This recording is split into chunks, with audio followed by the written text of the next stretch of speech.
Hello, what's up mga kanoo? Isang magandang araw. Actually, maulang araw dito sa isla nga ng Marinduque at sa iba pang lugar sa Pilipinas. Stay safe po tayo sa pagbanta po ng baha, landslide at kung ano pang mga bagay na pwede po nating ikapahamak. Mag-iingat po tayo palagi at dalangin natin na tumigil na ang ulan at humina na ang mga bagyo para hindi na po tayo masalanta nito. Pasensya na nga po pala sa video na to kasi paborito ko talaga to sa kanang iba.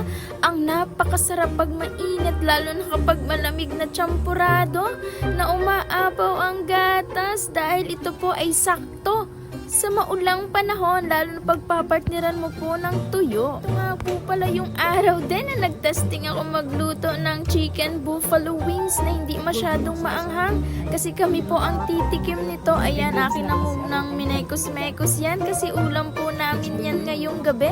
Sana ay maging masarap at maging okay naman yung kalabasan para pwede na po nating i-market sa sunod. Meron din kasing customer na nag-request nitong buffalo wings na pwede po nating i-unli rice at dagdagan pa natin ng flavors kagaya ng cheese parmesan at honey garlic. Anong kung gusto niyo yon? Kaya gusto ko rin. Kaya tara, samahan niyo kami.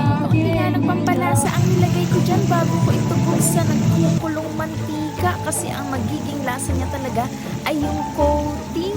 And I guess na parami yung aking nilagay na bawang at pinatagtad kay Andeng kaya lasang-lasa yung bawang dito. Una ko nga ginawa dyan ay tinunaw ko muna yung butter bar. Pagkatapos pa ikot-ikutin ay pwede na nating ilagay yung tinadtad na bawang habang hindi pa nga natutunaw yung buong butter. Amoy na nga yan dito. Imagine ko ay yung butter shrimp or seafood. Napakabango. Nilagyan ko na nga rin yan ng ketchup. Syempre atin na nga yung hahaluin dito. Medyo malapot nga ito. Hindi ko alam kung lalagyan ba ito ng hot water or ano dahil nga naglulutong patsyam tayo. Ay tinesting lang nga natin yan. Syempre, sa buffalo wings ay hindi mawawala yung spiciness niya. Kaya lagyan po natin siya ng kaunting hot sauce, paminta, asukal na kaunti para medyo sweet naman siya at medyo malapot nga. Ganito po ba ang itsura niyan? Feeling ko dapat nilalagyan ng kaunting water pero hindi ko sure kasi medyo malapot nga gawa dun sa ketchup tapos yung butter. So kinoat ko lang niya or tinos ng ganyan hanggang sa ma-coat at ma-spread yung sauce sa ating mga chicken wings na prinito natin ng double fry para po mukha siyang malutong or lasang malutong. So ganito na nga ang itsura niya sa finished product. Napakasarap nito at napakabango. Talagang pwede siyang ulam, pwedeng pampapak at tiyak na ikaw ay mapapakain ng marami. Sira nga ang diet mo dito. Tapos nilagyan pa natin ng sesame seeds bilang finale. So nagpabango at nagpasarap siya. Tingnan nyo nga na yan. Nga naman yan, umuusok-usok pa. Ay na nga lang ang kulang. Kaya tara, kain tayo. Kinote ko na nga rin din yung ibang natirang mga prinito nating manok. Tikman na natin.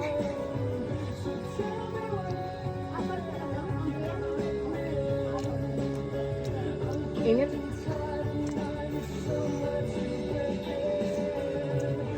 Late na nga to ng gabi at ito na yung oras para kumain kami. Ang buong Sip Station staff ay nagpapasalamat sa inyong walang sawang suporta kasi lagi pong busy ang ating kitchen sa inyong mga cravings at masarap po sa puso namin na mapasaya kayo at mapakain ng masarap na pagkain kagaya nitong mga to. Grabe naman yan.